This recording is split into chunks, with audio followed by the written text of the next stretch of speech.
दोस्तों सोचो, इतनी ज्यादा गर्मी हो जाए अचानक कि सांस लेना भी मुश्किल हो जाए, हवा बंद हो जाए और फिर अचानक एक बादल आए जो रिलीफ लगता हो, लेकिन वही तुम्हारी तबाही बन जाए। ये कोई मूवी नहीं, ये हकीकत है जो कुरान में बयां हुई है। आज हम बात करेंगे शुएब अलैहिस्सलाम के कौम पर आए सख्त गर्मी के अजाब के बारे में। दोस्तों, अल्लाह ने शुएब अलैहिस्सलाम को दो जगहों की तरफ भेजा था। एक था मदियान और एक था अशाब उल आइका, जो जंगल वाले लोग थे।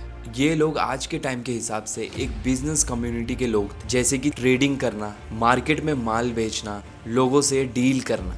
लेकिन इन लोगों की सबसे बड़ी प्रॉब्लम क्या थी? इन लोगों की बिगेस्ट प्रॉब्लम थी फ्रॉड और चीटिंग करना, जैसे नाप तोल में धोखा देना। जब वो माल बेचते थे तो वेट कम कर देते थे, स्केल में चीटिंग किया करते थे, कस्टमर को पूरा हक नहीं देते थे। दोस्तों, कुरान में सूरा अशूरा 26, 181, 183 का मफहूम है, नाप और तोल को पूरा करो और लोगों को उनका हक कम मत दो। ये लोग जो थे वो सिर्फ चीटिंग नहीं करते थे, गरीब लोगों का हक खाते थे, वीक लोगों को दबा देते थे, अपने पावर का वो मिसयूज करने लगे थे बहुत ज़्यादा।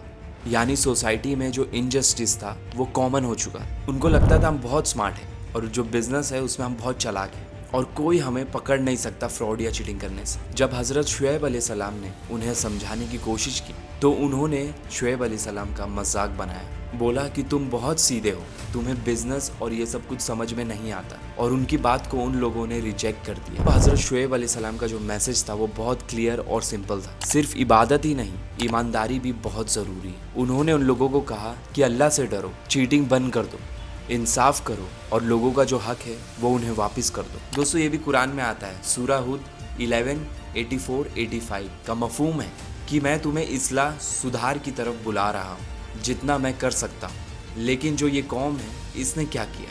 उन्होंने तीन सबसे बड़ी गलतियाँ। शुएब अलैहिस्सलाम जो नबी है अल्लाह, उनकी बात का इनकार किया। दूसरा, शुएब अलैहिस्सलाम का मजाक बनाया। तीसरा, शुएब अलैहिस्सलाम को चैलेंज करने लगे, तकब्बुर करने लगे। दोस्तों सोचो, शुएब अलैहिस्सलाम ने सिर्फ इबादत ही नहीं, बिजनेस एथिक्स भी सिखाए थे इन लोगों को। मतलब दोस्तों, इस्लाम में सिर्फ नमाज ही नहीं, ईमानदारी भी फ़र्ज़ है। अब सोचो, शुएब अलैहिस्सलाम उन्हें सच बोलने को कह रहे हैं, चीटिंग बंद करने को कह रहे हैं, लेकिन उनका रिएक्शन क्या है कि तुम बहुत शरीफ बन रहे हो। और वो ये भी कहने लगे कि तुम्हारी नमाज तुम्हें सिखाती है कि हम अपना माल कैसे बेचें। मतलब वो शुएब अलैहिस्सलाम को ये कहना चाह रहे हैं कि तुम अपने रिलीजन को अपने पास रखो, हमारे बिजनेस में और हम जो भी तरीके से बिजनेस करते हैं इंटरफेयर मत करो। जब उन्होंने बार बार ऐसे ही इग्नोर करते चले गए शुएब अलैहिस्सलाम की बातों को, तो एक बार शुएब अलैहिस्सलाम ने उन्हें सीरियस वार्निंग दी कि अगर तुम नहीं सुधरे तो अल्लाह का अजाब आ सकता है। उन्होंने उन्हें पास्ट कौम का भी जिक्र किया, जैसे कि नूह अलैहिस्सलाम, सालेह अलैहिस्सलाम और हूद अलैहिस्सलाम का भी वाक़या उन्हें बताया। मतलब तुमसे पहले भी लोग आए थे, उन्होंने भी नबी की बात नहीं सुनी और वो तबाह हो गए। लेकिन फिर भी ये कौम नहीं मानी और उन्होंने मना नहीं, शुएब अलैहिस्सलाम को चैलेंज कर दिया। वो कहने लगे कि अगर तुम सच बोलते हो तो हम पर आसमान का टुकड़ा गिरा दो। ये बात कुरान में आती है, सूरा अशूरा 26, 187। दोस्तों, जो भी ये कौम ने ये बात कही, ये एक डायलॉग नहीं था, ये था एक्सट्रीम एरोगेंस, अल्लाह को चैलेंज करना और नबी शुएब अलैहिस्सलाम का मजाक उड़ा, जो अल्लाह को ज़रा नहीं पसंद आया। यहाँ से उनकी तबाही कंफर्म हो गई। दोस्तों, फिर सब वार्निंग्स के बाद कौम ने सब बात का इनकार कर दिया।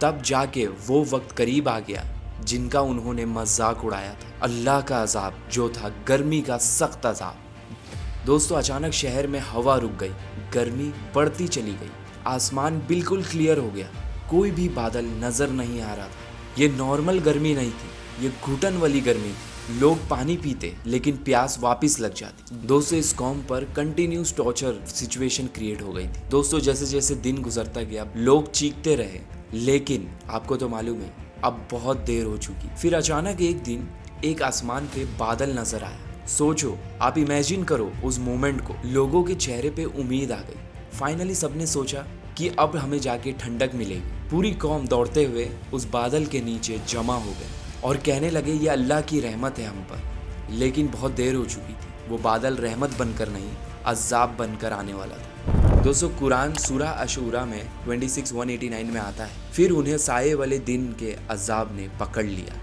इसे कहते हैं यौम ज़ुला का अज़ाब, शैडो वाले दिन का अज़ाब। फिर जब सब लोग उस बादल के नीचे खड़े हो गए, तभी अचानक बिजली चमकी और आग जैसी गर्मी नीचे आई, जमीन हिलने लगी और अचानक से जलजला आ गया। एक साथ मल्टीपल अजाब उस कौम पर आ चुके, ऊपर से आग, आसपास से हीट और नीचे से अर्थक्वेक। उस कौम के पास एस्केप का, भागने का कोई रास्ता नहीं। सोचो, जो लोग हंसते थे, शुएब अलैहिस्सलाम का मजाक उड़ा रहे, वो आज चिल्ला रहे, चीख रहे, मदद के गुहार लगा रहे। जो चैलेंज कर रहे थे अल्लाह को, आज बचने की दुआ कर रहे। लेकिन दोस्तों, अल्लाह का अजाब जब आता है तो वापस नहीं हो, और ऐसे ही पूरी कौम खत्म हो गई, वैनिश्ड हो। कमेंट में ज़रूर बताओ कि आपके उधर का अभी गर्मी का टेम्परेचर कितना चल रहा है। अस्सलामु अलैकुम।